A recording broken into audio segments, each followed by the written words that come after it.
All right, let's get to breaking news tonight. The search is on for suspects who deputies say shot into a home so many times in Lee County it was hard to count, injuring a mom and her little baby son. Officers say it was a drive-by shooting where dozens of bullets were fired at the home. Sam Perez has been gathering details on this story all day. She joins us now live in Lee County with the latest from investigators. Sam, what can you tell us tonight? Yeah, Darcy, Andrea, I'm on Herbert Lane in Lee County. I'm outside of this home and you can see behind me the damage to the building, and there's that car in the front yard with bullet holes in the windshield. Now, I'm gonna walk over here. I spoke with investigators who tell me what they think happened is a small vehicle came down this road, made a U-turn at the end, and fired nearly 50 rounds into this home. At least it sounded like it was a firecracker going off or something like that. Annie Fleming lives just down the road and says she heard the gunshots. I got scared and I got my kids. And I grabbed my kids and my husband. And the first thing I did, I ran to my husband and tell him, baby, there's a shooting going on. It's an issue not only in this community, it's an issue in the state and in this country with these high-power rifles. So yes, if it's just one incident, it's an issue.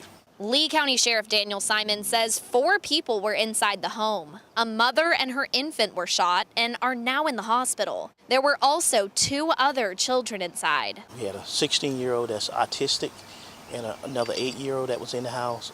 I mean, this senseless, whoever did this callous act is heartless. Simon tells us his officers got a call at about 10:45 p.m. about a house being shot at. And when they arrived at the scene 10 minutes later, he says deputies realized the house was on fire. Simon says they don't think it was arson, but instead the fire might have started from the gunshots. The investigation is ongoing. We're trying to run out every lead that we can.